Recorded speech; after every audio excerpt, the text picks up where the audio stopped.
Hey, what a flippity flop though! This is Stranger or Big Moose! And we're here today with Bloodmordius, aka the senior game designer for Omeda Studios. Alongside me as well, we have Empty, who'll be here for about half the stream.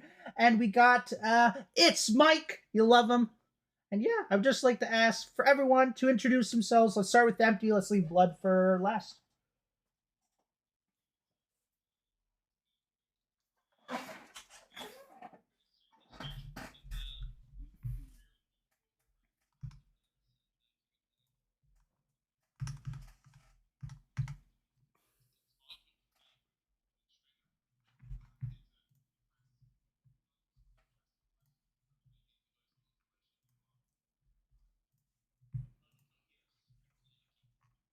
Lol.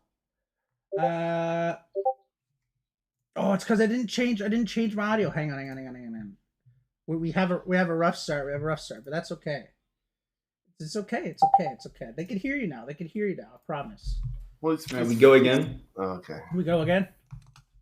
Yeah. What if we father a stranger, a big moose? You guys should be able to hear there now. MG, if you want to reintroduce yourself. Hey, what a flippity flop though! This is Stranger or Big Predecessor tester and carried tank to the Overprime tournament. That's all, really. It's Mike, your favorite Twitch streamer, and we're going to be pressing Blood with some questions today, hopefully to get you guys the answers that you are dying to ask. And last but not least, Bloodmordius. Could you please introduce yourself? Who are you? Yeah, hi. So I'm Bloodmordius, senior game designer for Omeda, and I've been working there a couple of years. But yeah, I've most recently just been away on holiday, and now I'm back, and I'm ready to answer any questions leading up to EA that you guys may have. So I'm quite excited. Interesting. So, Blood, we're gonna hop in right into the questions. Get this going as best we can. So, who are you? Where did your name come from? Where do you start with? How do you get into Paragon? How do you get into Omeda? What's your story, sir? Yeah, so, Bloodmordius in terms of the alias, so I guess I should start before that. Bloodhound 43 was my original name back when I was like 5 or 6, and I had that for a long time whilst I played other MOBAs and other games until Paragon was sort of coming along, and then I ended up changing to Bloodmordius because I wanted to get rid of the numbers out of my name. So for anyone that doesn't know in terms of where the name comes from, I wanted to keep the original part of my name Blood. That's what everyone knew me by. Everyone calls me Blood. It's the easy shorthand. So I needed something after that. Being the edgy person that I was, Mord is Latin for death, so I thought Blood and Death sounded cool, so Blood Mord became an idea, and then I just wanted it to sound cooler, so I added Eos on the end, being what I am. So that's why I ended up with Paragon, and funny enough, after Paragon, I did actually want to change that name, and go with a different alias, but it sort of stuck with me. It's what people knew me by, and even through into Pred now, it's sort of just become what I am. People know me as Blood and what Blood has done. So I kind of have to retain that one, and it's stuck with me ever since. So yeah, that's that one. In terms of like MOBAs and stuff, and histories of them, so going a long way back to Dota 1 is when I played initially for a couple years, sort of like on and off. I was playing a lot of different games at the time. I was like 7 or 8 at the time or something, whatever it was, back in like 2008-ish. And then League released in 2009, which my brother showed to me, and I got super interested in because he said it was like Dota and stuff. There's also a game called Demigod, which was another MOBA that I played. And I played those for several years, sort of like casually, just normal games and stuff, until Smite and Dota 2 came along. And I tried those. I stopped League for a few months and played the other two like on and off a bit. And then sort of played them alongside League, but then I got interested in sort of like more competitive play and playing ranked, so I went back to League, the MOBA I was better at, because the other two I was not so good at, and just played ranked in League. I started sort of dedicating myself more years to that. Just gold and plat to the start, slowly went up towards diamond and then master. And when I was deciding that I'd finally go for challenger and actually pursue something competitive, my friend Chris invited me to go play Paragon. He actually bought me the lowest tier founder pack, and I tried it. I fell in love with it. A couple of weeks later, he had literally vanished out of my life, funny enough, so he sort of just introduced me and disappeared. And I ended up like upgrading to the largest pack, ended up streaming the game, playing competitively, having my own team Carbon. Later became Toronto Esports. And then after that, remakes started coming along because the game obviously died. I tried Pred in its earliest stage, and I didn't really like it. I had a lot of negative things to say about it at the time. And then I think Ray, Felix, Aaron, and I and stuff, we all did like a podcast on it, as well as Fault and Overprime and what we liked and didn't like. We weren't too keen on like Fault and Pred. We actually quite liked Overprime the most, even if it had its issues with its like legacy iteration. And that was super fun, chat with the Overprime devs a lot. They're really nice people. I played in their tournament and won that and casted it. The previous one, obviously not the most recent. Yeah, that was pretty fun. And then eventually, both Overprime and Pred made me offers, and that's where I hopped into sort of the design world with Omeda. So. Yeah, I remember actually. So there was a podcast you did once upon a time. It was you, Ray, Shinks, and Import. And yes. I remember watching that, and that was like the first time I was like, who is this Blood guy? Because I used to watch your streams actually back in the Paragon days. And I used to be like, how do I play Sev Jungle? I got to watch Bloodmordius. And then I watched your podcast, and I got to really get to know you a little bit better. I felt like I did through that stream. So I wanted to try to highlight that again and get you in here. Turn up my mic. And, okay, I can do that. And, yeah, that's it. So that brings you into Omeda. How long have you been with Omeda now? So I think it's been a couple years now. So I was like a consultant for them, like at the beginning, and then the Overprime stuff happened. I went away, and then I came back, and then it's been a couple years since then. I think my official like 2-year work anniversary is like in April. But yeah, that's how long I've sort of officially been working with them. Okay. Yes. Yeah. So you started off as a consultant. So you just basically helped them out with certain stuff, and then you moved on. Were you hired on as a senior game designer? No, so initially with the consultant stuff, I was mostly doing map stuff with Fringe initially. This was because I was doing all sort of like the almost like reviews of different MOBAs at the time. Like I think Core was popping up, and I reviewed their map and stuff, and everyone was very interested in those kind of things. So they got me on board to sort of help them with theirs, and then any other game design that was popping up. Then I was hired on as a junior game designer initially, but basically still one of the only game designers there at Omeda, at least solely in the role. There was Naren there as well, but he was a technical game designer, so he does a bit of the dev work too. But then he helped me with the design stuff as well. And then eventually, worked my way up through to promoted to senior game designer. More recently this year, yeah. Yes, yeah. So as you be, developing your kind of skills as a game designer, what's your kind of your policy behind like balancing? What do you feel in a MOBA is the most valuable thing for balancing? Now, obviously, balance is a really tricky thing. So, kind of, where did you start, and what do you feel is the most important thing about MOBAs for balance? So, especially in early days, people aren't going to know our game as well as like obviously myself would, right? So if I imagined my predecessor in my balanced state, this would be a state that's probably almost too curated for like public gameplay, right? In terms of the initial feel, you almost want some more wacky and crazy stuff to start cropping up, right? In the early days, if you think back to like early League of Legends days, early Dota days, there's always crazy sort of things that happen with heroes and items and interactions and things that people think, oh my god, that's stupid, and they fix it a couple of days later. But these create like really cool stories for the players, right? At moments they can be a part of as the metas evolve and things go on.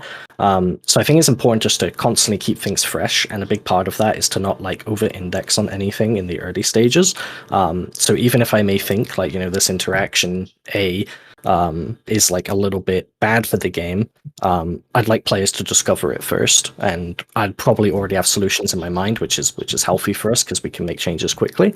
But that's more where I fall in terms of the balancing stuff, and I'm sure in the years to come, as our average skill level of player base increases and players become much more adept at the game, we'll have overall a much more sort of balanced sort of playing field for everyone to be playing on, and the bigger changes will come into the form of new content, changed content, much like how League had their sort of like elemental rifts appear and stuff. We'll have our own versions of these pretty much. Cool. And we all knew because of we've all played it, the original Paragon, or most of us have played it, that the kits could be quite bland in Paragon. So where did the challenge come in? And as you mentioned about, sometimes being a little bit spicy and trying something new, do you feel that you obviously going forward to the future and what you've currently done with the hero kits will give that kind of extra spice and put a bit more in depth into the characters than they would have had previously? Yeah, so that was always the big sort of curse coming into this sort of environment is you don't get to make your initial cast from scratch.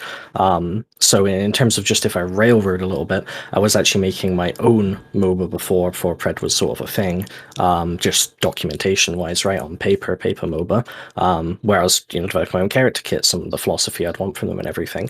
And that overall is obviously much easier from the game design side in terms of what we'd want out of the game, because the Paragon kits inheriting those do come with a lot of inherent issues, basically. So that was the biggest challenge coming into this, and we've made a lot of changes currently to try and help reinforce a new philosophy where we want more skill expression in moment-to-moment gameplay, basically. We still want the game to play as you do, but you can have characters that are like Greystone, like your Garen, basically, and you can still give them elements that make the character feel impactful when played a little bit more optimally, right? If you think about what Garen has in League, his spin does more damage to the closest target, even though it does damage all around him, right? So your positioning matters. The W does more effect if you time it on the right moment with the first 0.5 seconds or something, rather than the rest of the duration. So timing that ability is super important, right? How you cancel things with the Q is super important. Knowing the threshold for your ult is super important in terms of how you execute. All these things add a lot of depth to a character that's actually very simple. So it's about building these basically into these predecessor iterations of the Paragon heroes.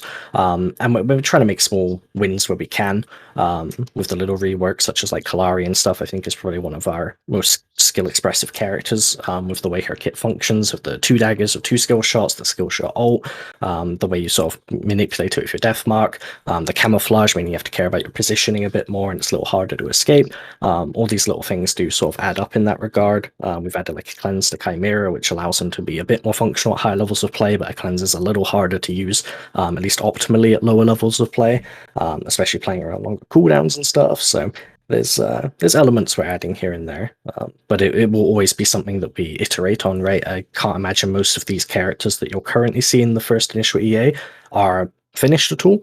They're more like our early day iterations like Leagues would be, and I presume most would eventually end up being reworked down the line in a couple of years when our cast has expanded and we've added more characters that have more skill expression, and these ones start to fall to the wayside where that's outdated. That's natural, and that's gonna happen, and that's I think the beauty of a MOBA is it's always changing. So class this is season 0. By season 3, most of the heroes may completely play it in a different way, and I think that's really cool about a MOBA is you can play the same characters, but they have their strengths and weaknesses. Yes.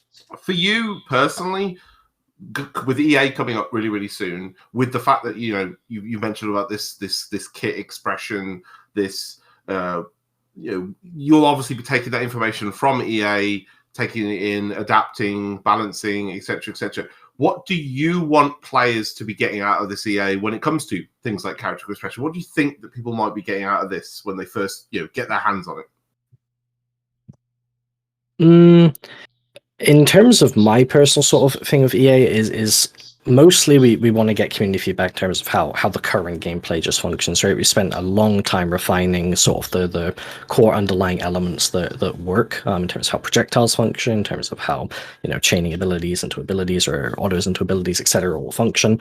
This is all really intensive work we've done, so it'd be really good to get feedback on those particular areas, and that main gameplay loops that people will go for all the time, and the feeling on it is one thing I'd really like to get out of EA, but also just players' reaction to introduction of content and changes we'll be doing. I'm sure we'll be making quite a few big changes over EA, whether it's balance-wise or if we change Fangtooth at all or things like this. And it helps us gauge how we get these changes across to the wider community in a healthy way that people can accept and enjoy, and understanding sort of our philosophy on what these objectives or these changes should mean for the game, and the direction we're pushing for. So that'll be a big thing of EA. It's mostly just like community reception of things, right? It's why we're doing this. It's we want people's feedback and sort of insight on what they think the game should be like. And yeah, and I feel, especially as a lot of people would have seen the video that Ace put out, just answering a few questions, dealing with a bit of PR, that I feel that Omeda probably wants to, just like your personal opinion, that's what the EA is there for. It's for gathering this information and finding what works, what doesn't work, what people like, what they don't like, to, as you said, as Ace mentioned, molding the game around community feedback, not going, this is what we want and this is what you're going to get. That's awesome. I actually thought of a question while you were talking about that. With you using the Paragon assets, do you ever get limited in what you can do? And what is because of animations and all that? And how do you work within that space, I guess, to try to innovate and be as creative as possible? Yeah, 100%. We do. At the end of the day, there's two main limitations to it. It's not just like the assets we're given, but it's also the expectation of character, right? People come in from playing Paragon beforehand and are like, this character played a certain way, right? And you don't want to detract from that too much, or you might damage like what their original player base or fan base was. We'll only detract from it if we think it's like actually just objectively better, right? Like, not only will these players enjoy it more, but it's going to grow their player base, right? Like, what do we think is the best iteration for Kalari that players would enjoy the most, especially in the long term, and what would build up her fan base to be the biggest, is one of the largest things that I always consider when I go into looking into these kits. So it's always about retaining that identity and not going too far away from it and doing anything too wacky, because that's really important. And then the other thing is indeed what assets we are given. We are limited by what Epic provide. We do a little bit here and there, whether it comes to like VFX or animation. We've added a few abilities here and there, such as Chimera's E has a tiny little animation when he does his cleanse and stuff. Sparrow like tilts her bow when she starts shooting with her enhanced attack speed and stuff. We've made like lots of small changes in these regards, but it is a bit more tricky, and we try to be careful with the resources we use because they can obviously be used better elsewhere. Whenever possible, we've been given these assets, we should use them. So we try and stay close to it. So we try and be creative within that space, and do what we can to make these characters feel a little bit more enhanced without detracting from their original identity too much. What would you say are Pred's greatest strengths and weaknesses from your point of view? So in terms of Pred's strengths, gosh, I mean, the devs is a big one in terms of we have some very, very passionate devs within the space, not just myself, whether, it's like Robbie or whatever. We've got a really strong like monkey grip on this game where we're not letting it go. We know what the experience of what Paragon was like before, and we really want that to sort of like shine through in what it was originally. So with all that from what we've learned, we have some like, good experience in what not just MOBAs, but Paragon / Pred specifically could be. And that's like something that's really important. As well as just in general, I think all the people we've onboarded recently into our sort of like company, dev-wise, have been super amazing. I love the whole group that I work with. And I think we've got really strong heads and we can do some incredible things. I can't wait till you guys can see some of our like up and coming new content that's fresh, from our own side, and what like our animators and VFX artists and stuff can do, because there's some really incredible stuff that comes out of these devs. I'm super excited for it. So I think just generally our dev base is just really strong, and I think our sort of foundation we've created with them is going to allow us to pump out content really quickly at a high quality. Do you have a number on top of your head about how many? In terms of how many devs we have? Yep. I'm thinking it's about 50 right now, around. So we've grown massively, back from the day of like 5 or 6, with a few extra coming on top of it. It's much larger than it was before, and hey, one for the flop though. This is stranger or big. Onboarding everyone during this time is taking a long time, because MOBAs are very unique design in how they function. So a dev coming from obviously another product such as like an RTS is going to struggle a little bit more with the concept of like a third-person MOBA in terms of how it should function, how it should play, which then might influence stuff. So that takes a bit. But yeah, in terms of like bigger weakness. It's probably that our biggest weakness is also probably one of our greatest strengths, is that we have focused a lot on refinement over like player-facing content, right? There's not a lot of stuff that people can actually interact with currently. You know, there's not a huge amount of characters. We don't have ranked, we don't have spectator, we don't have replay, we don't even have a store. All these things are missing because all the other stuff has been like pushed to its sort of limit on refinement currently, and not just refinement in terms of like what the players will see, but on our end as well. Like I said, we can much more easily make a character now, right? Like if I was to go and make one of these, like even just take one of the Paragon like set of assets now, and 2 years ago to go and try and make that in the Unreal Engine, that would take a really long time and pretty difficult, right? Same with making new items and everything. Whereas now, much quicker, we can do that in like 10 times the speed. We've got so much better like tools internally to be able to utilize for making our new stuff, and that's going to really help us during EA and our release. So it's like our weakness currently, but it's going to become a great strength as time goes on. So for game design, right, you have to somehow help onboarding players with the way to play the game, right? So you add systems like the bubbles showing people when they're behind you. You add the last hit mechanic where you help them last hit. Has any of those systems changed for better or worse in your opinion, or have you completely scrapped these systems? So we still have, for example, the little bubbles that show behind you. I think they can only be a benefit in a third-person environment. It's quite a tricky sort of problem to solve, the whole perspective of third-person gameplay in a MOBA, because positioning and awareness is so important, and you have a lack of in terms of that for general player base. So that's always a tricky one to solve, and we'll always be making tools for that. In terms of like the more controversial stuff, such as like execute for minions, we do have that. We have a like minimum threshold now, like a percent. That the minions will always die if you hit them. This percent is very low. In a lot of cases, players will never encounter a situation where they hit the minion and it's the percent is the reason they got it over their normal last hit.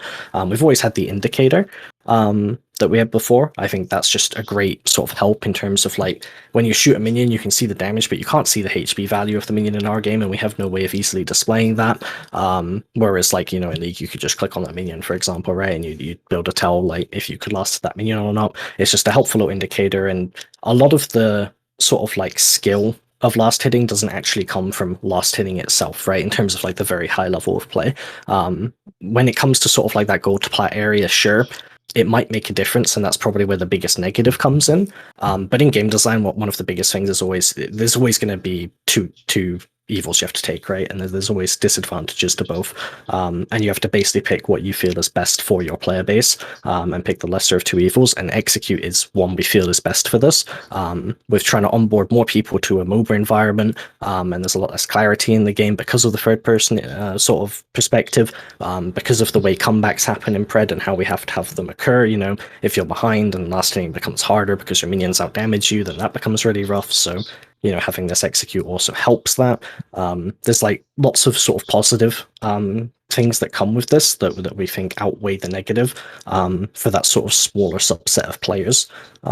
Because as we know, most of the sort of like CS differentials will actually come from denying, wave pushing incorrectly or whatever at higher levels of play, rather than a player just missing the last hit. Right. So we're basically talking about like accessibility against the complexity in the game, right? And does that matter for console players as well? Is that when you're thinking about these things, do you have console in mind, of course? Yeah, I mean, we always keep console in mind. I don't think it's ever majorly influenced any of our decisions. Even something like active items, for example, is sort of a conscious decision that wouldn't necessarily need to involve console for me to understand that I think active items should exist in some form, but they don't need to be as prominent as they do. For example, like in League, you very rarely use other active items, right? If you look at statistics on it, very few people actually utilize them, right? It's cool to have the options there, and we want to have them there for the people that want to utilize them. That is like super important. But at the end of the day, a majority player base doesn't utilize these, and we don't want to overload elements of the game for it. So we need to find ways to put these elements in that don't sort of like face casual players and stuff. Like, you know, if Yumu's is like a staple meta option for Zed in mid, and he has to run that all the time, that's going to be put in recommended builds, and then he's going to be building that. And then the lower level players are going to do worse on Zed because they're never going to press that button, for example, right? And there's the argument that yes, they do just need to start pressing the button, and that's the skill, and they need to learn how to use it. But that's like an element we'd rather they introduce themselves to with time, rather than shoving it at the player's first game on Zed. So we need ways to sort of implement this sort of depth in a way that doesn't have the player interact with it immediately. Is the most important thing for us. Right. One other change that I see while watching the Scalaria video on Stranger's stream is the smite seems to be targeted now compared to the last course test that they had up for everyone to play. What's the reasoning behind that? Yeah, so in terms of like what passive smite does, it's still good in its own way, and it actually helps with that whole accessibility thing too. Obviously, an active smite is a little harder to use because you have to time it with like knowing HP var values or whatever, so it's more tricky to use. However, the excitement of the active smite is probably one of the more exciting like sort of parts of the game when it comes to like jungle v jungle fight over like an objective. Just the tension of whether the player presses this button at the right time is much more exciting, especially because we can control the range of it and everything for every class, so it's all the same. So people always have that threat there, and it just means that people have to pay more attention, and it's not just about like stopping this guy auto attacking the thing, which is then manipulated by basic attack timers and all these other issues. The active smite just generally comes with a lot more exciting moments for players, and interesting sort of like decisions they can make, especially for higher levels of play. That was a decision we were pretty comfortable making, even if it makes it a little bit harder to utilize. It also sort of like decreases the amount of abuse cases the passive execute smite would have had before, such as like ranged heroes interacting with it. Yeah, that makes sense. And one thing I've always said like about the player base here is the Paragon player base, the Paragon refugee player base specifically, right? It's a young player base, right? So I think Speak for yourself. I think adding these systems in terms of gameplay is only going to help onboard and help these newer players, or these returning players, people that haven't played a MOBA in 4 years, because Paragon died 4 years ago, right? And I'm just excited to see that you guys are consciously making that decision while also keeping in mind about the higher level competitives play. And yeah, I'm just excited to see where it goes. Yeah, we're definitely pushing for like more active items in future and stuff, in terms of we still have the utility slot and the vision slot to use, right? The people have already been utilizing, and we've got the crest slot. So you've got your crest to use, but then in terms of the other two, maybe we can do more interesting things with that in future. We'll see. But with time, I'm sure we'll have more room for these. It's just where we put them. I would still like to have active items present. I still think they do a lot of nice things for the game, especially at higher levels of play. And I'm sure there'll be lower levels of players that like to utilize them in different ways. So they're not a negative or anything, right? It's just like where we put them and how we introduce them to players is important. And we will find a way to do that with time, basically, right? And grow the game with the player base. It might just end up being that we do have just more active item slots in general, and active items come back into the system. If we feel that's actually necessary and what the community wants at that time. But the initial player base, we feel like we need to onboard a little bit easier first, especially a lot of the non-mobile audience that's going to be coming in, because like you said, younger players and stuff, newer players, whether it's from console, whether it's younger audience, younger generation, players coming from shooters rather than MOBAs. There's a ton of people that may end up interacting with Predecessor that don't actually understand what these elements are yet. So it's bringing them in at a reasonable pace. You mentioned the crest system. Would you like elaborate if it changed at all from the last stress test, or just in general how it works compared to other items that you just buy with gold? So I mean, in general, you start with your crest at the beginning of the game. You can pick one based on your class. Supports have their own sort of 2 set of crests where they can take one of 2, whereas everyone else picks from a set of, I think, of one of 6 or 7. And then basically from there, you just do stuff like whether it's farm or trade with people, sort of different elements of the game just interact, and they'll eventually evolve. eventually you get to the tier 3 stage, and it's all for free. You don't have to spend any gold into it. It's just how you evolve it. And then you go back to base, and you get to basically turn this into a powerful active item, one of 3 based on the initial crest you picked that fits your class. So assassins build the rogue crest, and then it evolves to assassin crest, and then it evolves into this final one of 3, which is Ortus, Nex, and Witchstalker. And these provide like exciting options for players to be able to outplay each other with actives. This is the one area we can put an active easily because it's very in the player's face, and it's very easy to describe to a player in terms of what it should do, and it's like a very core element, right? When you just have general active items, they're very easy to not think about, right? But in League, you're much more likely to use like a summoner spell than you are an active item, right? In terms of like your memory and how the thing should be used, especially as a newer player, because it's put in your face a bit more, and that's what a crest does too. Because the active is put in your face a bit more, it's much easier to explain to a player and introduce to a player. So that's like a really healthy way for us to start introducing active items to this community. And as people become more comfortable with it, people use them more, and they enjoy them a lot more, they're probably going to want more impactful active effects that can come in future, and we can add those in different areas when we get to that point. This made me think about something when you said, we mentioned summoner spells and all that, is there is a gem system in League of Legends, which was kind of like their tertiary system, right? I was wondering if there's any plans or any ideas or anything that's been discussed that we can know about a tertiary system, or is that what the crest system is? Is it meant to evolve into that?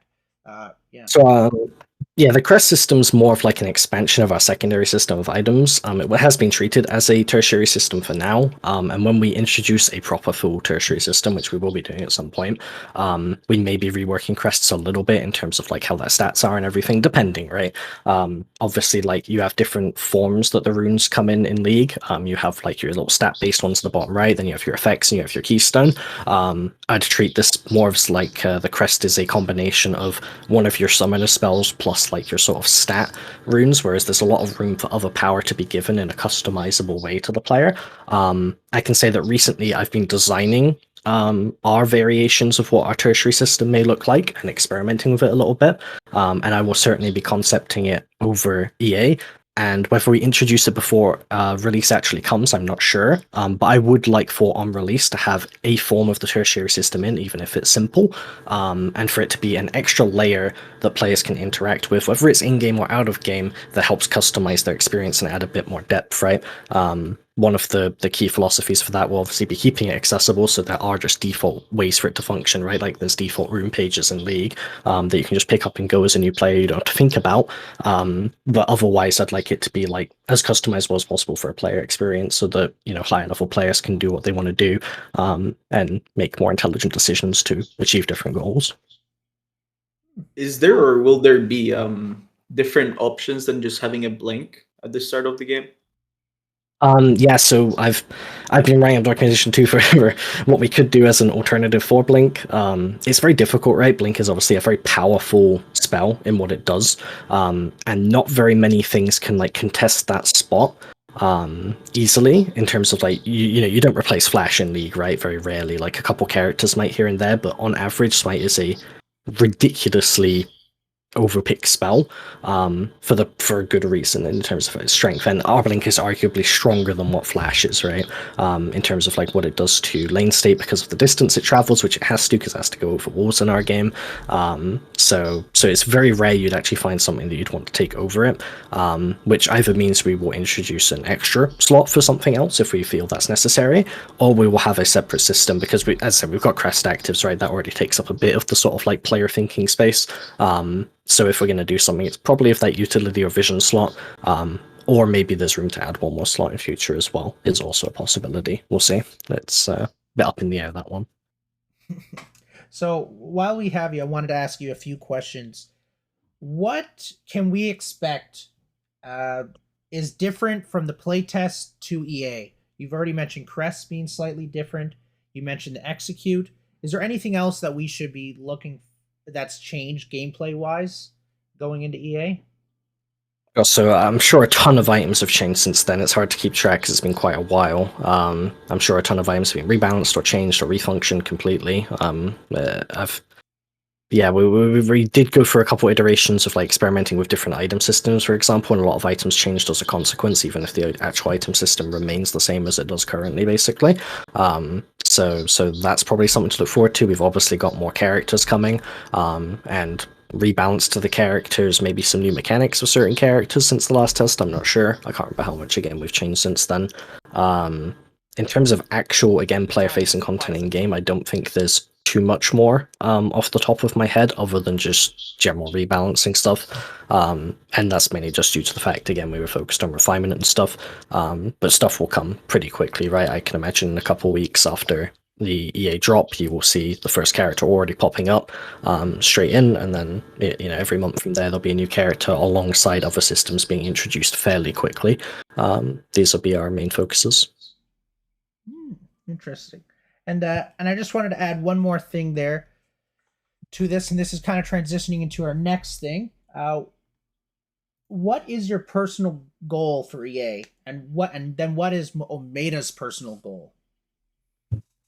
So for Omeda, the company basically wants to like revitalize the Paragon experience, right, for players that played it before, and then sort of expand upon where it left off, and introduce a whole new audience to it and everything.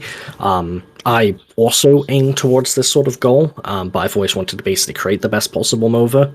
Albeit I do think it's hard in a third-person space. I think third-person space for MOBAs, even a 3D one, is actually inferior to a top-down in terms of like what a true MOBA is, right? There's a lot you can do in top-down space that sort of promotes strong strategical play, whereas third-person will always sort of trend towards that more brawler-esque feel.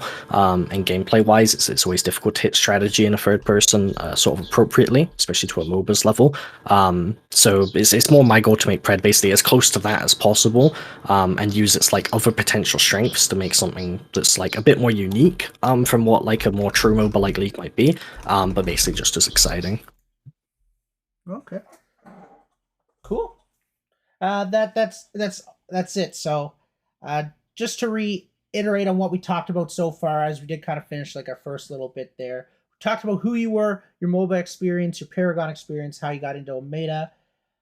We talked about your balancing philosophy and what that means, and comparing that to your design philosophy, because balance and design go hand in hand, but they are different to a certain extent.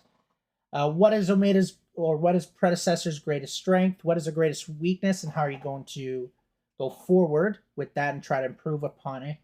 And what are the struggles that you've had between complexity and accessibility? And then go on to the next part there.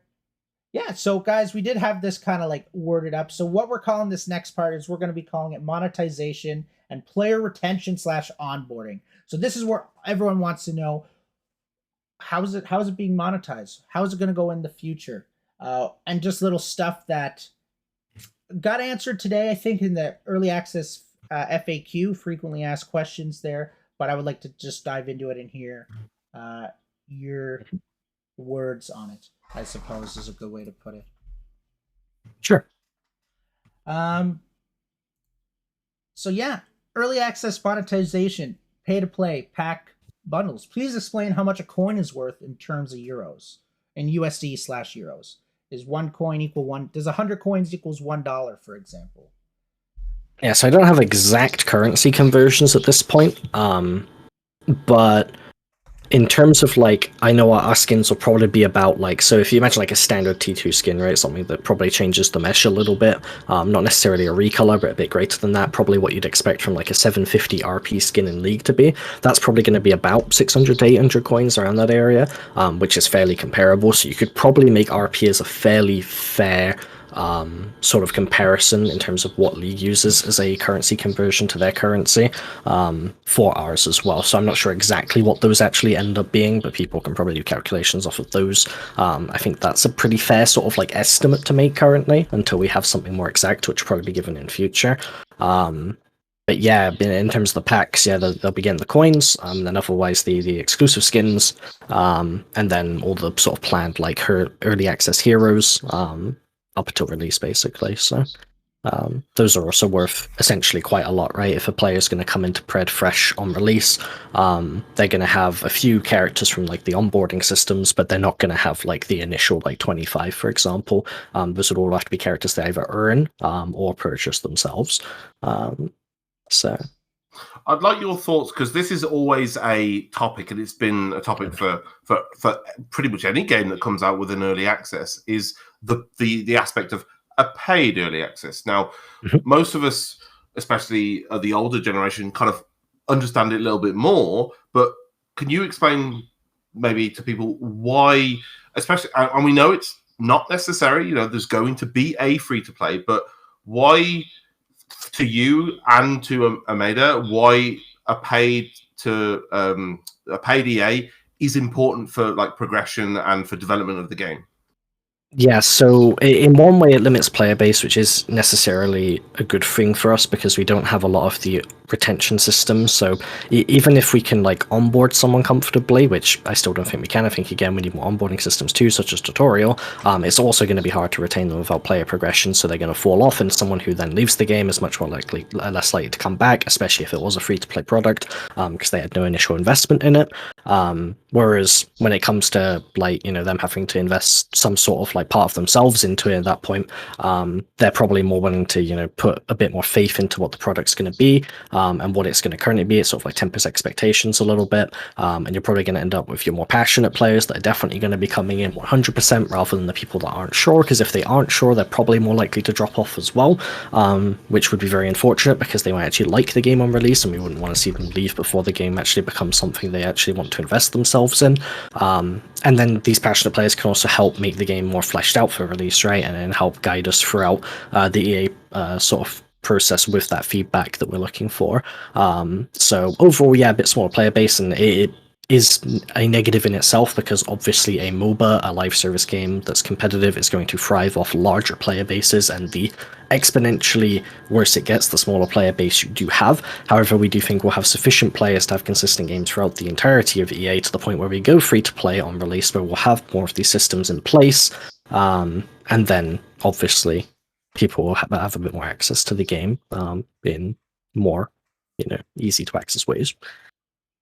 Mm-hmm. I know there was an FAQ out earlier, which I've had a bit of a read, but it is a good read because there's so many questions that are answered.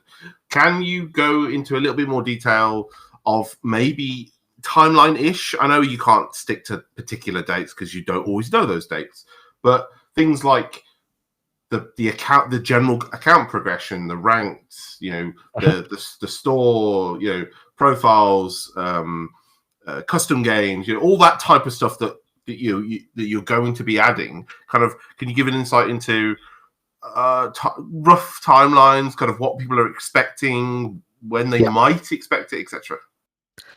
Yeah, so it's a tricky one.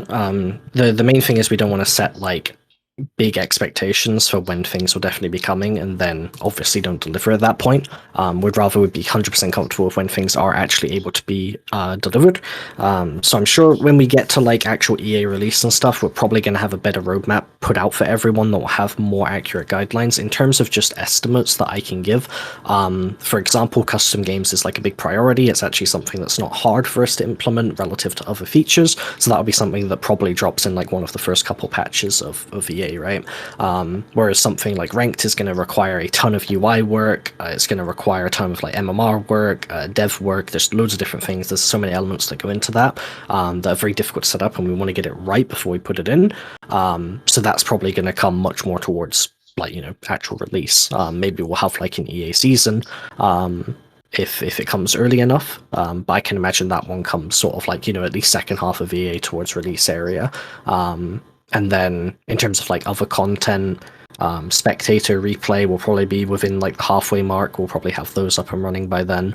And yeah, they're just sort of rough estimates. I wouldn't hold anything to them, but it's just general ideas of when these things will come. We've got a decent amount of stuff that we're planning to land before release. So I guess it's the classic: keep your eyes peeled, look at the socials, all that kind of stuff. Like I said, alongside the patches. That's where people are going to find that information, and you're going to feed that information to them. Yeah, the one thing I can be more sure on is that if you estimate about half a year, about 6 months, you can imagine most of these features to be in the game. It might be a little bit later than that. I'd give it an extra month maybe, max, but I'm pretty comfortable in saying that's sort of like a guideline for what people can expect. So when they come during EA, not too sure. Will they all be in by release? Yeah, that's the goal, right? So that's the thing I'd look towards. If people want those things, then if they play on release, they will definitely be there. Now, with these bundles, obviously, people can get exclusive skins. Are those the only skins that are going to be in EA, or are there going to be some other classics that we might see, or is there not going to be classic skins that we would expect to see? And again, they may come down like further down the pipeline. Yeah, so with no store on launch, we will only have the EA skins initially. There might be a few other exclusive skins based on certain situations, I think, that might pop up.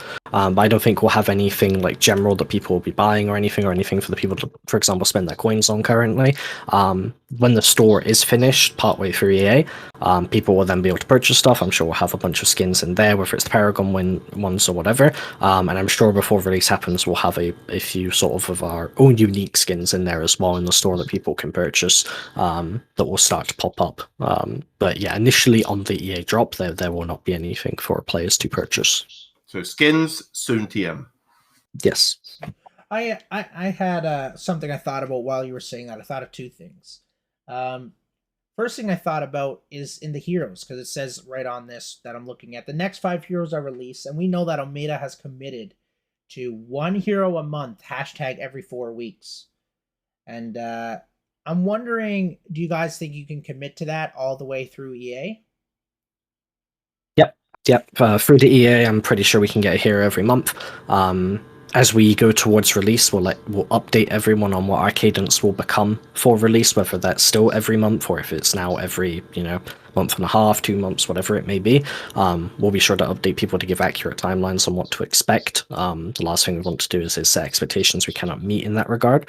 But for EA, yes, every month, and people expect EA to probably be 5 months long then. It might be 6 or 7. Whether that means a couple more characters come in, I'm not too sure. And whether they'll be included in the bundle, I'm not too sure. I think they would. But I'm not currently sure of whether they'd come in that, but they would then still be accessible during that period. So yes, we're sticking to the every month during EA, no matter how long it will be. What makes you and Omeda be like, I think the game is ready for free-to-play or for full release from EA? When is that line for you guys to cross and you be like, I think we're ready, we can just stop early access here? Yes, so that's basically going to be when we have enough systems for people to come in. So like I mentioned, in terms of sort of some form of account progression, ranked, our store, spectator, replays, scoreboard, match details at the end of the game, all the menu systems like profiles and everything, some hero progression, all these kind of things is when we'd consider a more complete experience, right, and ready for free to play. So yeah, obviously some people might think it's more ready now, but we'll also find that I'm sure during EA we'll have quite a decent amount of drop-off of people, and that'll be because most of these systems won't be in place, and those people will be looking for those systems. They are designed to maintain player base and keep people interested. If people don't have carrots to chase, or incentives, then they're not going to stick around. So that's why, again, we don't want to open it up free-to-play immediately, and when we have those things, then we'll feel more comfortable doing so. What is the expectation for marketing during early access from Omeda? So I mean, our marketing during EA is going to be pretty much minimal. We'll still interact with the community super often with blog posts, patch notes, social posts, all that stuff.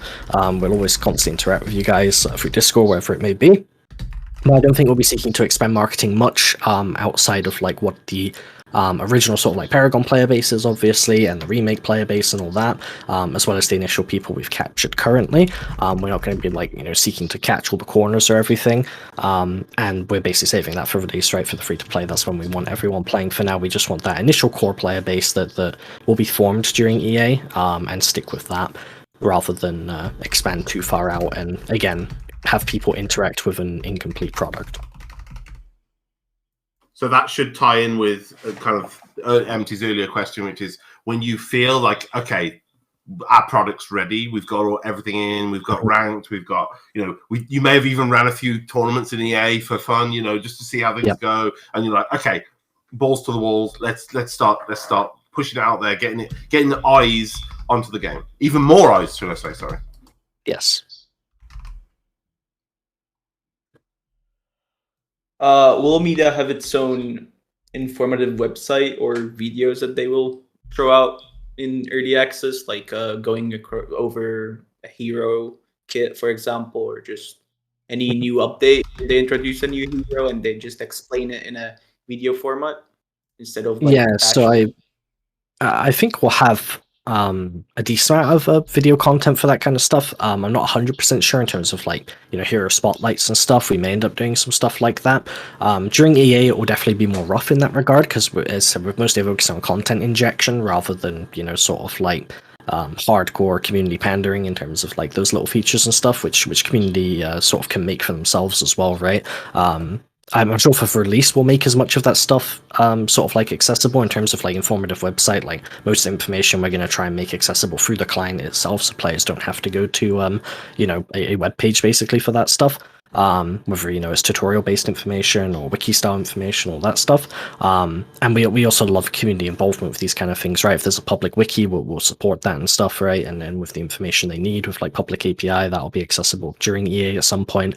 So we'll always support that stuff, and any content creators that are making videos and doing like spotlight based stuff, we'd obviously support as well. But I personally am a big fan of that kind of stuff and those form of like sort of small community marketing things. So it's definitely something we could look to do. We continue to get the the hero introductory videos that Nabor is doing. I think those are much more likely to come during EA, yeah.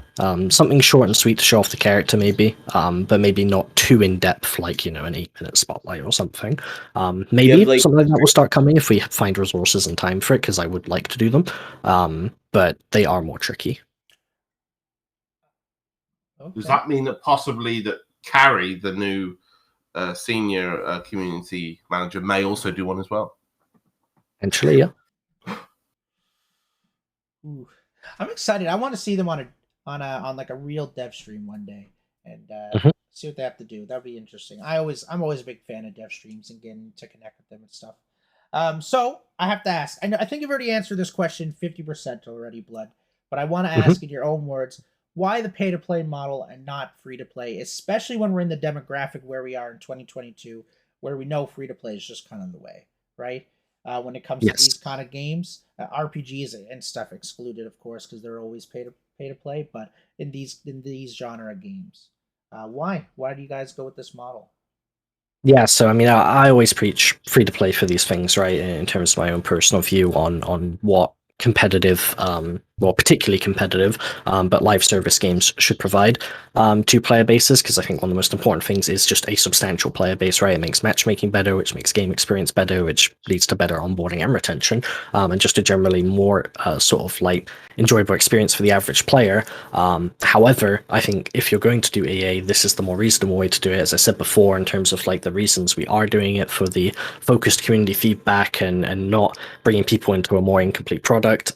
We kind of want like both those elements, right? Just enough that we get the community involved, but not so much that we're going to expose the larger part of the community that doesn't have experience with the product already, or something similar to the product is then going to be put off by the product too early because it's incomplete. Those people are the ones that we'd rather we be kept at bay a little bit longer until the actual full release, and when they can all hop in. And then we keep it short and sweet, right? That's the idea. Like 5, 6, 7 months max. We're not going to be going on for a couple of years. The EA ain't just going to be forever EA and cause loads of problems and always have like a buy-in model or anything. The idea is we keep it short and sweet. We do it for what it's purpose to do, and when the communities are ready, and when we're ready, we open it up for the sort of like free-to-play floodgates, expand the community more, and create that more sort of like substantial experience once everything's in there. Okay, awesome. So you guys are actively trying to kind of put like a paywall in place to kind of limit the players, right? Because you're missing all these systems, and the last thing you want to do is turn away a player. And with you guys releasing, and you guys feeling comfortable releasing, you really just are trying to target that Paragon refugee base at this moment, and the new players once we get the full release. Yes, pretty much. Okay. Then I got, will Omeda encourage and/or help third-party sites and community-funded tournaments/events, or will it focus on setting up their own? Yeah, so I mean, I guess I technically partially answered this. We love to support community ventures in these regards, such as third-party sites like wikis and stuff. That stuff we'll always support and enhance the best we can. We will also look to support any up-and-coming competitive scenes that begin to sort of grow within the community. I know Ace has already talked a little bit publicly about sort of like plans that he wants to sort of help out competitive here and there. So I'm sure you'll see some things pop up during EA from us personally that are like, you guys should be looking to run tournaments or stuff, or you guys should be looking to, play in this way, essentially. And we'll be introducing things for the competitive community specifically to help them with this. Obviously, we can do custom spectator replay as soon as possible to help enhance those and make sure they're like good experiences. A proper replay system with proper UI and everything. We're going to make sure that's all sorted for everyone. Because that's like a really big part of what we expect, right? We hope to come into release sort of like swinging on competitive, where people can be running proper tournaments and stuff, and it's sort of like, it's a good portion of our player base, and it's a part that we want to sort of like have appreciate the game for what it is, and we appreciate what they do for the game, because it's a lot of like essentially marketing in the sense, right? When people want to see the top players doing what top players do in this game, and that makes them want to go then replicate them, that helps retention a ton. So they're like super beneficial for the game itself. And coming from a competitive background myself, a streaming background during Paragon, I think it's super nice when devs actually actively encourage this stuff and work with the sort of competitive players to push these sort of like outlets for other players to get involved with. And I just have one more thing about the monetization. It's been said that there's not going to be a store upon release, but yet I see coins in the bundle. So what incentivizes me, and what is the benefit of me buying the legendary bundle, for example, which has 10,000 coins, if there is no store for me to purchase them in? Yeah, so you can think of it as a discounted batch of coins currently as well, because obviously the bundles will be priced sort of like in a kinder way than your normal coins would. So if you buy the coins now, it's technically cheaper than if you bought them later, is part of it. But for now, yes, they will have to sit on the account for a bit. The store will open up during EA at some point, where people could probably be able to buy more coins if they wanted to, but be able to spend particularly their bundle coins initially. And basically, we'll have our future unique skins in there popping up, maybe even during EA. We'll have the Paragon skins probably popping up in there and stuff, so there will be stuff eventually for them to purchase. There could even be like, other content we're exploring internally, what do we want to monetize, what do players want to spend their currency on, whether it's profile icons, whether it's like announcers, whatever. We'll be looking into all these different things for people to spend on, but they'll come more towards like mid-early access, late early access, and then obviously a lot more on releases as we open up to free-to-play. Okay, that makes sense. I don't mind having a bit of coins in my account. I know I'm going to be playing it for a while, so it's fine for me.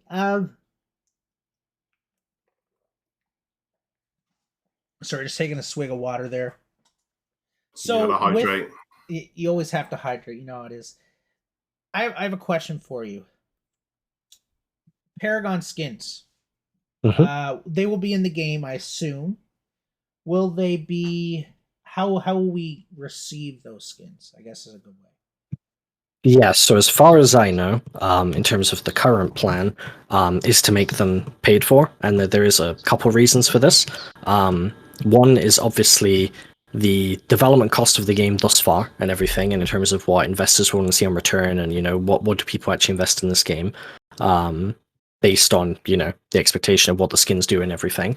I've got this Gideon skin, this skeleton one. It's super cool. It has all these unique visual effects and stuff. If it's priced at this point, do people buy it? Does that mean we have to make our skins at that point? It sets expectation for ourselves internally, for investors, for player base.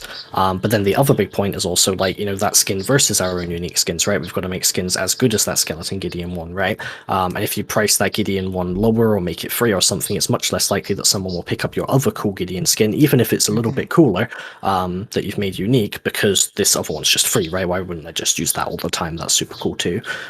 So you end up losing a lot out of making all of those free, and just generally accessible in that regard. We get they're also given to us for free, but in terms of my personal opinion, there is a ton of dev hours that goes into the content that isn't just making the skin, right? At the end of the day, usually what these studios do, like Vegan and stuff, Riot Games, you go away to third parties to make the skins for you, and bring them in, and then you just sell them, right? And most of the work of the dev hours is actually the initial setup of everything, right? Which is stuff we're doing. So therefore, technically, by like sort of a dev work standpoint, we've done the work in order to monetize those skins, right? From my personal perspective, that is, not from an Omeda perspective. But from an Omeda perspective, yes, that those other two reasons are the reasons why we do it. As far as I know currently. So skins like let's use skeletal pirate Gideon, for example. Yes. The animations with the skin, do they come with the assets, or do you have to create a lot of that stuff? So I don't think you mean VFX, I presume, in this case. Yeah, right? sorry, that's what I mean. Yeah. Yeah, like, I don't think like any like his ult, when his ult used to like shoot out like anchors and stuff like that, you know, like chains and stuff. Yeah, I'm not sure personally. I think they're included, most of them. If not all, I'm not 100%. I'd have to double check. If not, we'd have to remake them, which is obviously, again, more dev time. But they very well might be included. It's not something I've actually personally looked into. But I would think they are. I remember looking at one skin a while ago, and I'm pretty sure it had the stuff included. That was for that skin specifically, VFX-wise. But then again, some stuff is missing. A lot of stuff is broken. It doesn't work properly. It's same with just like the Paragon stuff in general, right? That we have to set up. It's not like super easy to just slap this stuff in the game and it works. It's not as easy as people think it is in that regard, right? Not just because that stuff is hard to do, but because it's also broken and not set up perfectly correctly, right? Like Epic had their own structure built for the game that everything was put on top of, and our structure doesn't accommodate for that, right? So like a VFX might have something underlying that they had built for like lots of different VFX within the game that was within their engine that isn't shared in the pack, right? So then that isn't utilized when given to us, and therefore we have to then go and figure out how they set up this VFX to then work the way they made it work, right? And then we have to go and do all that. So a lot of these skins that we're given as well, yes, we'll actually have to put even more extra work into just to get them in the game as well, right? Which is even more reason for us to have to charge for them. Yeah. Does those skins being made in the Unreal 4 engine make any difference with the Unreal 5 engine? Not as far as I know. Unreal 5 is pretty similar to Unreal 4 in terms of setup. It more comes with more stuff rather than any lesser issues, right? I think Unreal 4 to 5 is one of the best like compatibility swap overs on like 2 to 3 or 3 to 4, as far as I know. Okay. And folks, that concludes that portion. Now, guys, we're going into our last half, and I just wanted to give you the title, and I wanted to talk about something as well. So this one, we're just calling What to Expect Upon Release.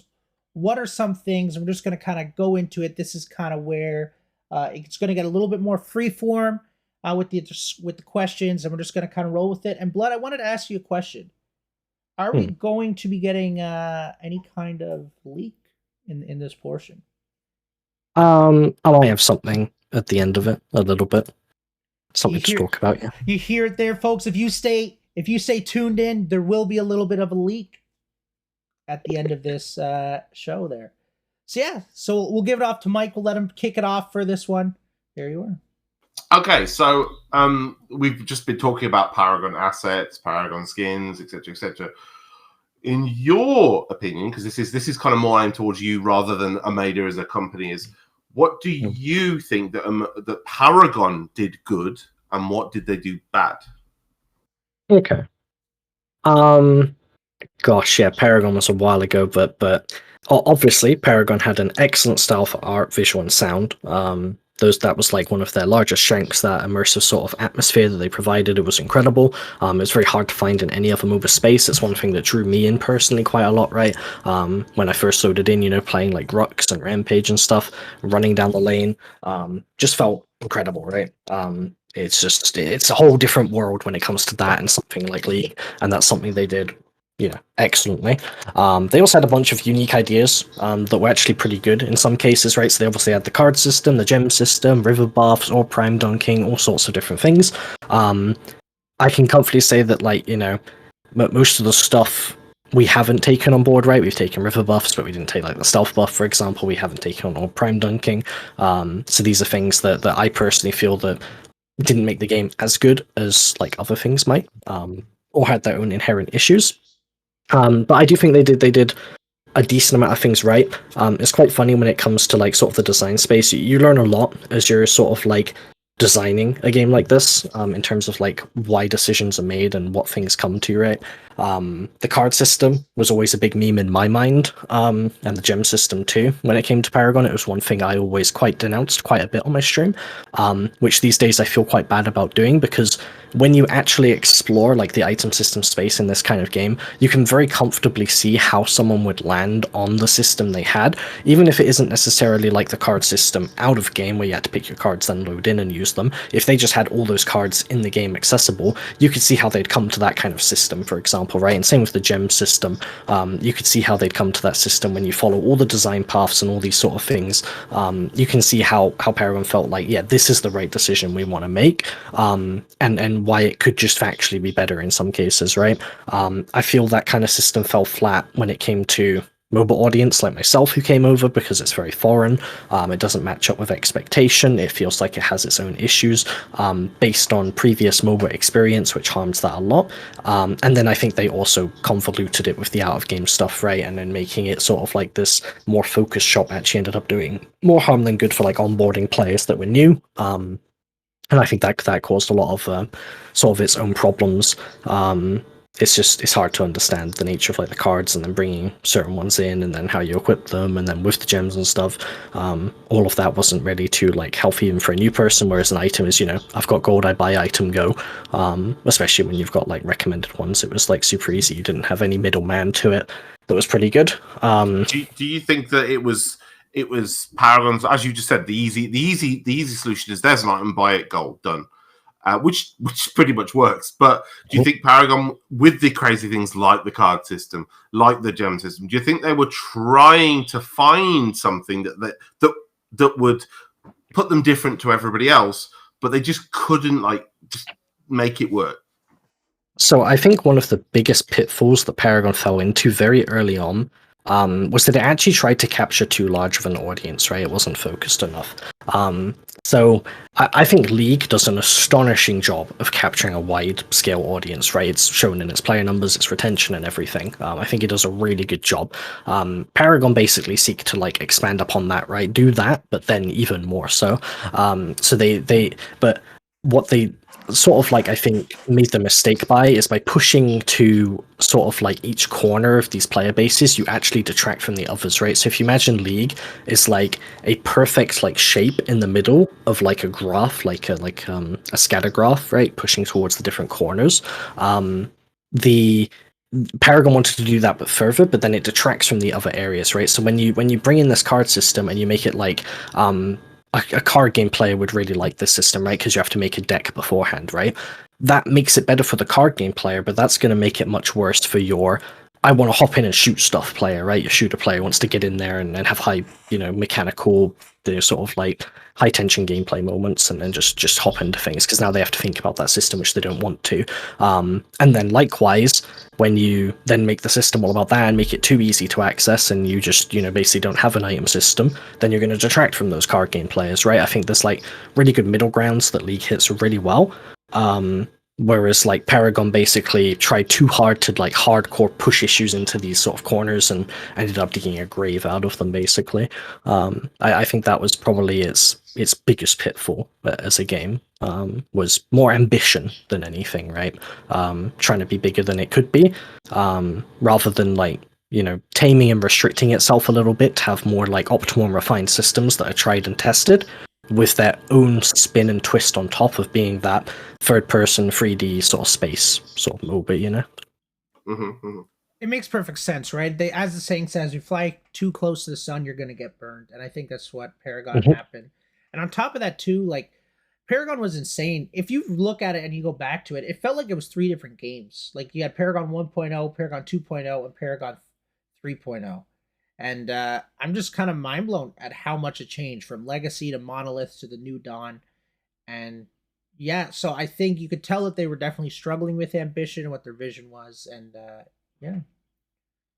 Yeah, I mean, they also switched creative directors like partway through, right? And that obviously had a big hand in it when they switched to Monolith and the more Dota-esque side of things. Steve Superville beforehand used to be a bit more like sort of league-driven in terms of philosophy, whereas Cam Winston was much more Dota-driven in terms of philosophy, and that's obviously going to lead to a really big shift in terms of gameplay and kits and all that stuff when it came to the swap around, which obviously hurt the player base quite significantly. Now, speaking of Steve, he obviously, as you guys have him as a resource. Have you spoken to Steve? Have you like given ideas to Steve? He'd heard his like vision that he had, and what like how that vision that may have changed over the period of him seeing these types of games and these remakes, because he must have seen a lot of these remakes being made. Like, what was your first conversation like with him? Yeah, I'm assuming you've spoken to him, right?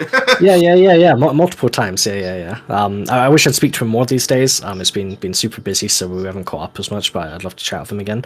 But yeah, he's still an advisor on at Omeda, and he is an amazing resource for everyone, right? Like Alex utilizes him quite a lot, and I know other people do too.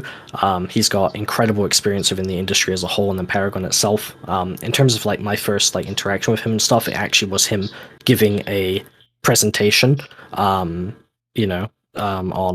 what Paragon was originally. I'm trying to remember what the original name was for it, but I can't quite remember. It's what the original game file was called. The sort of like executable file was named something different from Paragon, and that's what they called it. But he basically gave the presentation that he gave to Epic to pitch the idea of what the game would be, right? And he showed that to us. I think it was Orion was what it was, and it was super cool, and it was super lovely to see sort of like his reasoning for what he wanted the game to be and why he made the decisions he made as an initial pitch, and it showed what like a good head he had for it was, and like I said, even just like the simple things in terms of like what makes the game more immersive and exciting, right? Like the tiered lanes and legacy was one thing he talked about. I designed them so that the person on the top lane could look all the way down to the person on the bot lane, the bot person could look all the way to the top lane, right? Just visually, right? Because it's actually really hard to see wave states in a third person environment, right? But if you can just look over and you get a really good idea of where that wave is based on where your ally's standing, and even seeing minions in the center of the lane, that can give you some idea, right? So now you've actually got a little bit more information that you can actually visually see and utilize, right? It's more niche. You can't just do it from anywhere on the map like you can in League, but it helps like sort of taper towards that issue and fix it a little bit where you can, right? And make use of the third person space the best you can and accommodate for these issues. And he had a really good brain for that kind of stuff.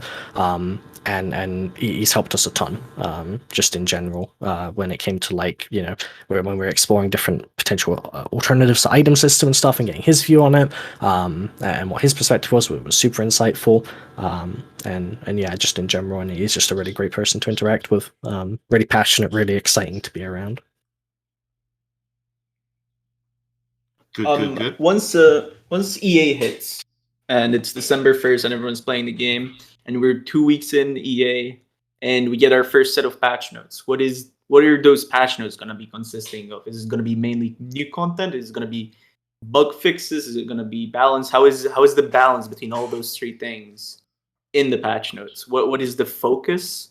What is priority? And what is an addition, an add-on to the patch note? What makes it spicy? I mean, so for the first patch, that will probably be a couple weeks in, we'll probably have a new feature here or there that will be fairly significant, whether that's custom games or whatever it may be. We'll look to introduce something at that point. We'll probably have the first character dropping and whatever of EA that will be like additional. Alongside that, probably numerous balance changes, right? That's going to be a really big thing that will be one of my main focuses as well. We do a lot of balance internally already in terms of like changes. EA data will change that a lot. Our data internally is different, you could say. It obviously doesn't represent the wider player base or anything. We've got, on average, a higher skill player base internally, but on top of that, they're also more experienced with the game because they've played for a while. So data is skewed in that regard, right? As an example, I will give Chimera is fairly low on the like win rate scale, for example. However, I still think he's pretty strong, and I think in the early access environment he will be extremely potent. So we'd rather not buff him, wait and see how he goes, and and then make adjustments based on that. So the first patch notes will probably include things based on that. Maybe he does need a buff, right? Maybe he is just too weak, and that will be reflected in data and our observations from watching streams and content. We will look into it and make sure he's in a comfortable place, and everyone's in a comfortable place, and we'll make nudges. So for all characters, but that will probably be a big focus. And then obviously a bunch of bug fixes. If any really big bug fixes will pop up, we'll hot fix them. We'll get them out of the way quickly. If there's not as pressing things, they'll probably be fixed in the next patch. Yeah, so those will be the main focuses. Bit of bug fixing, lots of balance, and some content. Right, if you just give a number, like a percentage wise, to like say this much content, this many bug fixes, and this much balance in each like big patch notes, because I assume you might have some small hot fixes, right? But those aren't really the patch notes. What would the percentages be like? Well, I presume when we're introducing new content, bug fixing is going to be smaller in that regard, because obviously there's been focus on that content in particular. So I'd probably say like, it depends how much you'd consider like a hero, for example, but like in a hero patch, I'd consider that like almost 50% content, and then majority, like 30% balance, and maybe 20% bug fixes, maybe even more on the balance and less on the bug fixes at that point. But yeah, content would be a large majority, and that will be most of the big patches during EA. There'll be a couple of smaller ones, which will probably be mostly 50-50 on the balance and bug fixing sort of areas. Same with like hot fixes, but when it comes to like big content patches, content will be the main focus. There'll be a lot of it. I just thought of something with the patch notes. Do we know how the patch notes are going to be? Is it going to be with EA release? Is it going to be 1.01 or 1.00, or is it going to be 0.00? Like, do we know anything like that? For EA, we're starting with sort of like 0.1, 0.2, etc. for our bigger releases, with smaller ones in between those. So imagine like new hero release would probably be like 0.2 or something, right? When we start on 0.1. So yeah, that'd probably be the best way to communicate it. Cool. And Blood, I just wanted to ask: are you going to be playing the game when it comes out? Am I going to see you in my lobbies? Because I'm looking to beat you. I really am. So one half of me really wants to, right? Because I want to experience the game alongside the community and everything, and I'd love to play it. I do enjoy playing the game, obviously. I mean, I make it, so I hope I should. Otherwise, I'm probably doing a pretty bad job. But the other half of me also makes me want to like hold off for a week or two, mainly just due to the fact that we've obviously going to have a ton of new players hopping in, and I'm more experienced with the game, and I don't want to put anyone off by giving them a negative experience. I also don't want to like grief games on purpose, right? I'm never going to do that for the purpose of letting the other team win, because I'd never advise anyone to do that. I think that's ill will, and everyone needs to push towards sort of their like elo. Which obviously we have the system for, right? And will work pretty well. So when I hop in, I should hop up pretty quick. Hey, one for the flop though. This is Stranger or Big. So we expect to see Cynic in a lot of our games, because he's not going to have any impact on the. Yeah. Of course. Yeah, thought so. You know what? And not just that. Like, I don't know if you guys know, but Bloodmordius is a meta abuser, so that guy will always pick what's currently best in the meta. So yeah. There's always that as well. He's kind of that kind of person. He likes to. I don't know if blood. I don't know if you can be casual. I think you always. Hey, one for the flop though. This is Stranger or Big. Personally, when it comes to like playing a game like this, right, it's a competitive game by nature. Unless there's specifically a sort of like thing set out before the game that this is going to be a fun, casual, silly thing, almost like an ARAM, then I'm usually just going to try my best in the game, right, and do what I can to like win it, because at the end of the day, that I'd expect that of everyone else, right, in terms of the competitive sort of like aspect of the game. I wouldn't want to like ever start up a game of ranked Predecessor and then feel like I'm going to try a little bit worse this game. Hey, one for the flop though. This is Stranger or Big. Try hard is always such a silly one in terms of an insult in ranked in gameplay. It's like, well, yeah, of course I'm trying hard. I'm trying to climb, or I want my teammates to win. It's like, that's what we're here to do. Hey, right? One for the flop though. Yeah. This is Stranger or Big. I try and reflect that. Sorry guys, I'm currently griefing the stream. So just give me 1 second while I do that. Okay, Blood. So while I finish this, I'm just gonna ask you another question. So we just got the early access frequently asked questions, and there was something in particular in that really, really I think should be highlighted, and I would love to hear your opinion. There's going to be public MMR in the API, which means we're going to have a gore.gg. It's going to happen. Yep. So What's the timeline you think for the API? Is it going to be out a month after launch into early access, or is it going to be near the end there, where we already expect to have a rank mode coming shortly after? And why did you go with that decision? Why did you go with the decision? Because you know that does. Hey, one flip flop though. This is Stranger or Big. It does change the nature of the player base, right? The second you add any kind of MMR, public MMR, yeah, people just play differently. People are more inclined to sweat and all this kind of stuff. Yeah. No, I think I'm not sure of an exact timeline of when public API will be done. I know it's going to be done during EA. It's probably not too far. Hey, one flip flop though. This is Stranger or Big. Sure. And that'll be used for many things, but yes, also public MMR. So our normal games are MMR that will be exposed. People can display it on sites and stuff. They can give it their own rankings if they want to, like Agora.gg did. We'd rather not have it in the game and make it like normal games are super competitive for that reason, right? At least Agora.gg is something people had to go seek out. So when casual players came and played the game and stuff, they wouldn't even look at it or they wouldn't interact with it, and therefore the nature of just the normal game stuff was sort of like preserved, right, until ranked would come along, which helped a little bit. Of course, I found out about Agora.gg in like the first couple weeks that I played just by playing with random people, but that's mainly because I was higher MMR at that point, right? I ran into a bunch of friends called sort of like Zombisa and a couple others. Dex, I think his name was. Gosh, it was such a long time ago now.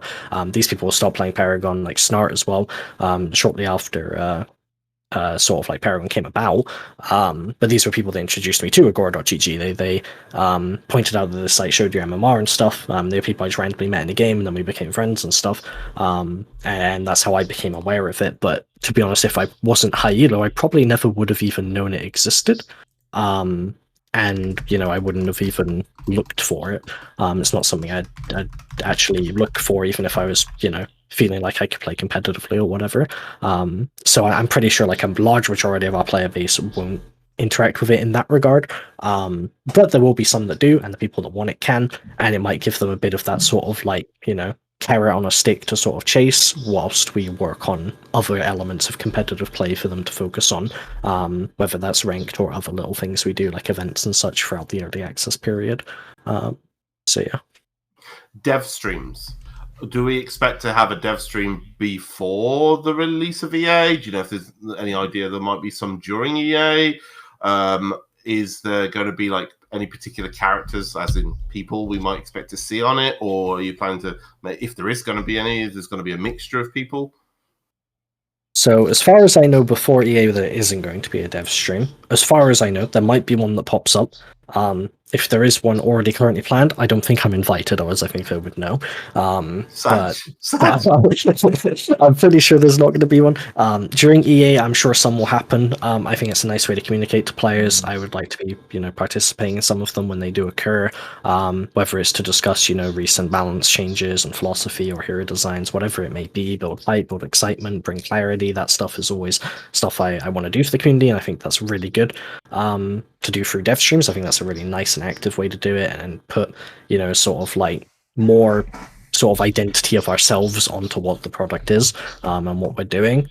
So that's always something we will definitely strive to do. So I'm pretty sure there'll be some pop up, but that's more on like our sort of community management marketing side, and what Robbie might want to do if he wants to pop into them or not. Yeah, we'll see, but I can't guarantee because I don't know, but yeah, I will push for them. So I just want to bring up a little something now that we are sort of moving on. Just give me 1 second and I'll get that fixed. Okay, so Blood, I got a question for you. Mm-hmm. When I pull up this Predecessor Early Access and Beyond gameplay, and I turn on the volume, and I go to minute 4, and I go to minute 4 and 20 seconds. Then we've what do been I hear? fairly quiet. Today, I want to peel back the curtains a little more. Huntress is our first range carry, who's been searching far and wide for What do you hear? We've been playing Huntress internally for quite some time, and the feedback has been overwhelmingly positive. Hang on, I haven't said it yet. We're excited to share more throughout early access and we can't wait for you to play her. That's all from me, folks. Hang on. Did you guys hear it? I want Did it wasn't just Huntress that got mentioned, right? to peel back the curtains a little more.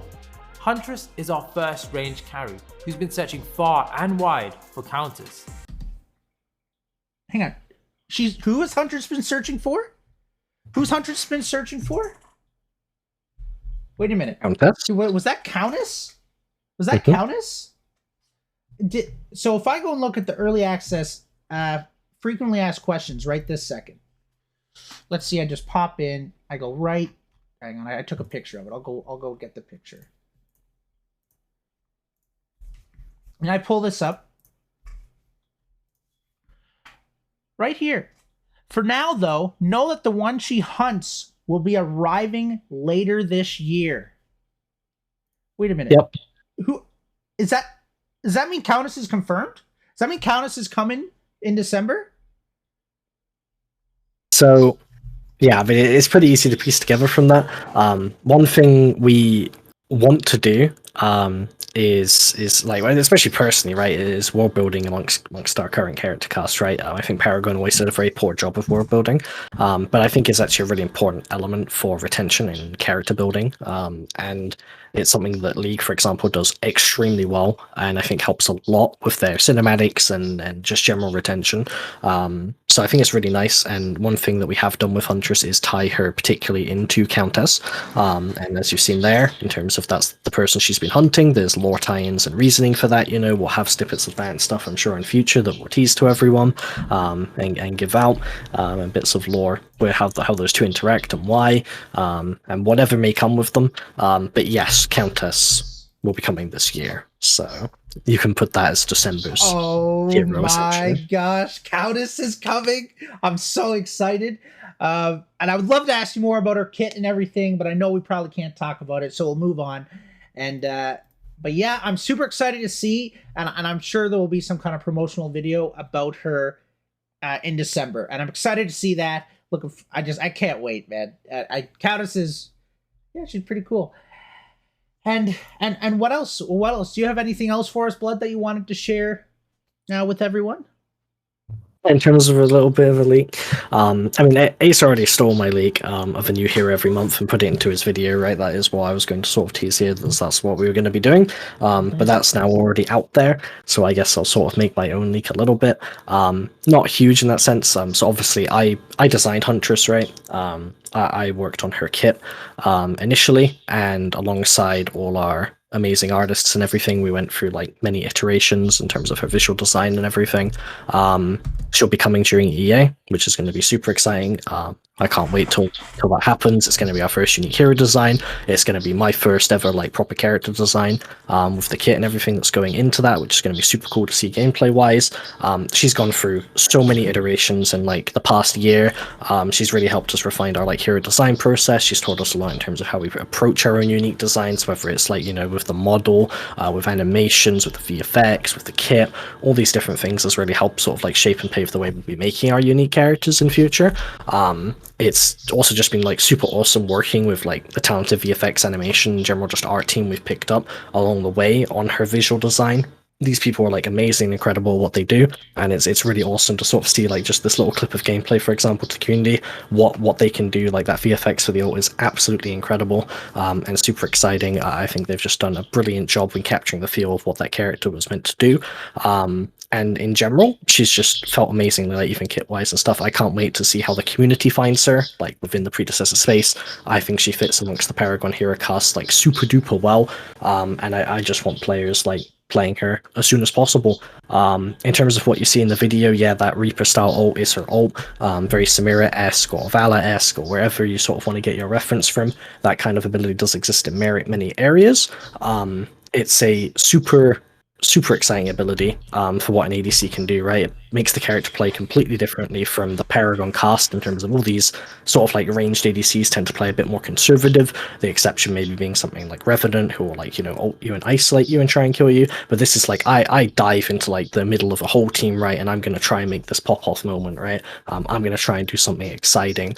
We can see she's got an awesome dash that we've the VFX he put, well, Max in general himself put an amazing amount of work into and made an incredible VFX for that, which she turns into this like really cool raven, which is a really big part of her theme. You'll see a lot of feathers and stuff in her design, which is super exciting. So that's super cool.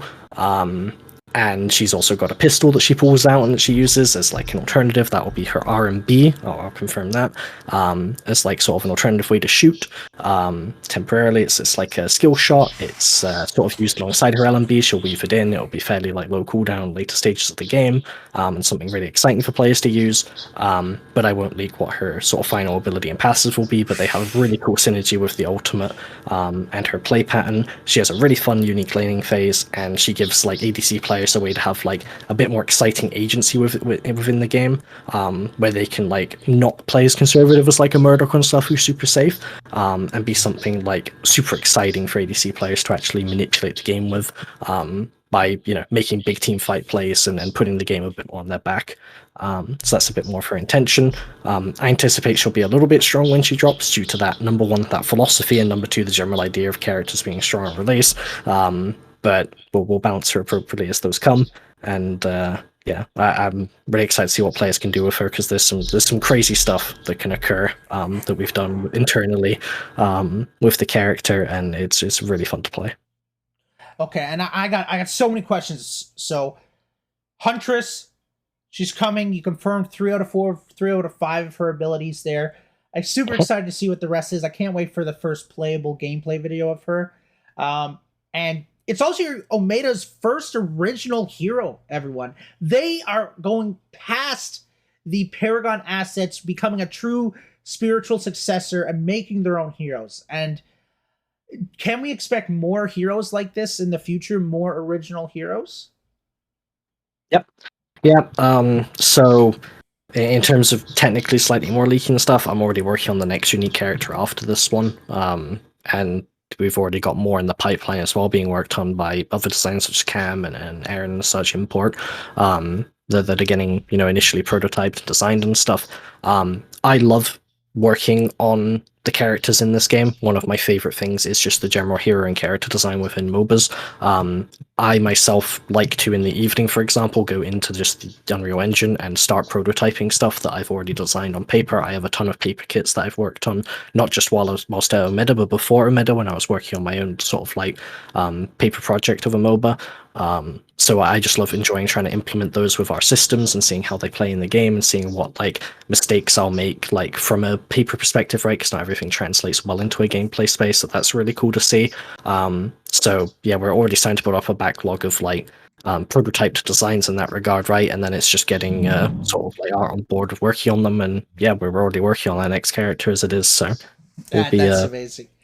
Yeah, we're basically trying to refine that pipeline to make sure we can get characters out consistently after we've burnt through that Paragon cast, so it doesn't slow down too much.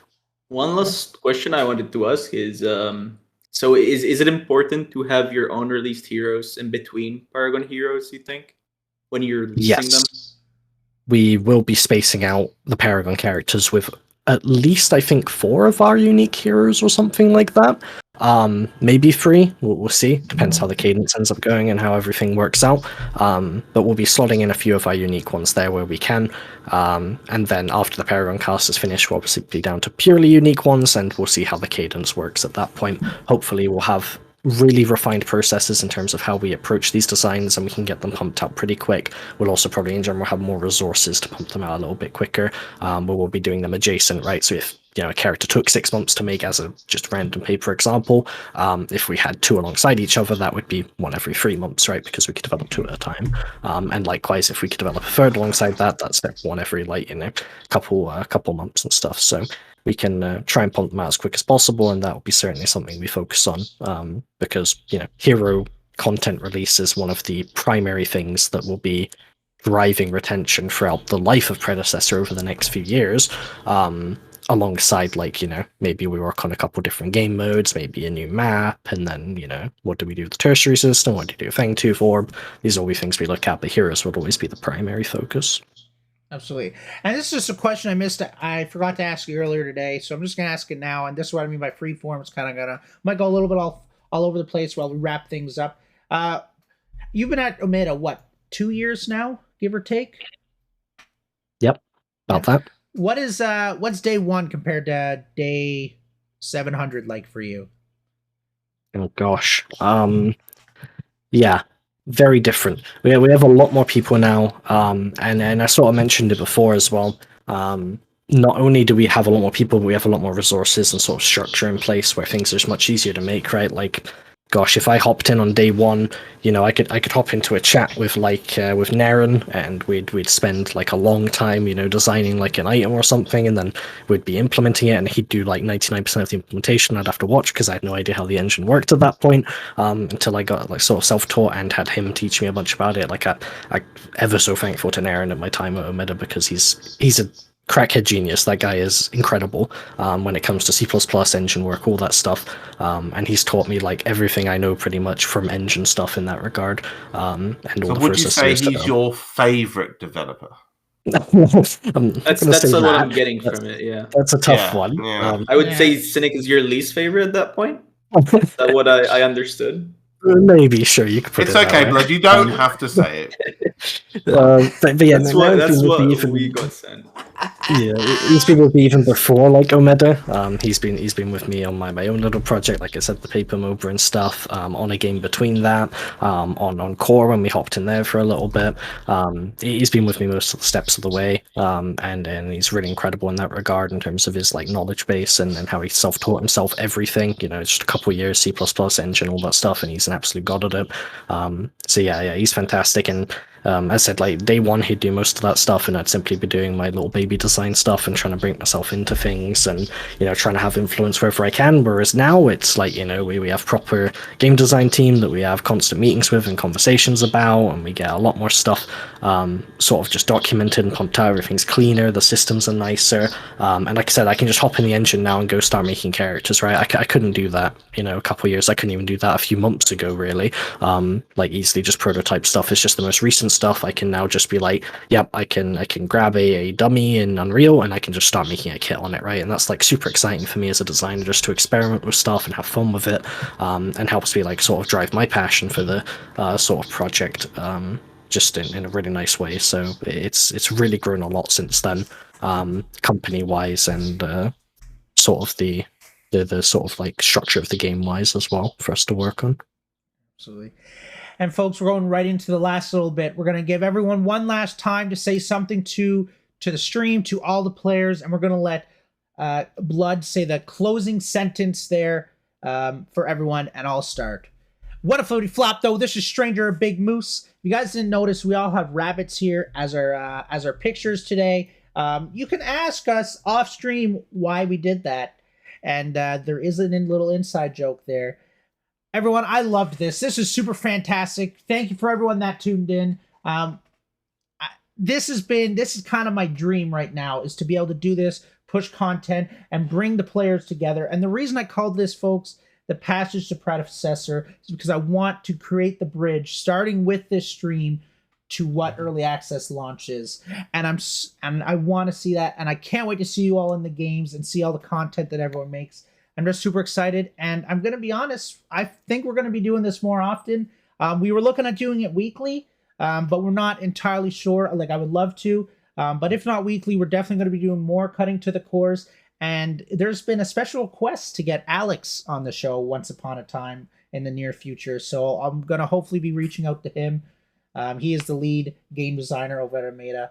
And yeah, let's move it on to Mike, I guess, Empty, and then Blood. Yeah, so I'm super excited to see kind of like how the EA will feel. If anyone sees me streaming, please pop in, give me your thoughts, your feedback, and see what you think about the game, what you don't like about the game. I love to have a discussion about these type of things. And yeah, just look forward to having some good, fun games, guys. See you soon. Yeah, just as Mike, I'll just be streaming Pred on December 1st, see where it goes from there, of course. Hopefully get some nice clips. Yeah, cool. It's been lovely being here and answering all these questions. I'm glad it's an outlet to do so. Alex has stated it before in posts internally and stuff. We're with testers, but one thing we really want to focus on is being super transparent with the community and everything that we're trying to do and why we do it. And I'm super happy that we have ways like this to be able to do it, and I hope lots of people give us outlets in order to do this kind of thing, and we can opt into them, so that we can explain our philosophies and everything, right? Because end of the day, we believe in what we want to do is best for the community, and we hope that everyone, enjoys that and gets excited for the decisions we make. And the feedback and reception is one of the most important things to us. So these kind of things are super good for us. So I really appreciate you setting us up. I wanted to end it there, but we just had an intruder. What the? Hey, it sucked. It sucked. I just wanted to come in and say thanks to Blood for giving his time up to do this interview and all that stuff. I was listening the whole time. It was real nice to hear all this. So for sure, thank you so much. And in terms of I test the game and I've been enjoying it, and I think that you guys are doing a good job. So I just hope you guys keep it up. So best of luck. Yeah, it's really nice to hear. That's nice to talk, but I already thanked Bloodmordius in text before he said anything. So just kind of want to let you guys know he's riding my coattails a little bit. That's fine. Alrighty. All right, I'm heading out. Love you guys. We're going on to this. We're gonna have one final song played, and that's it. Everyone, I hope you enjoyed. Thank you for your time, and we'll see you the next time. Goodbye.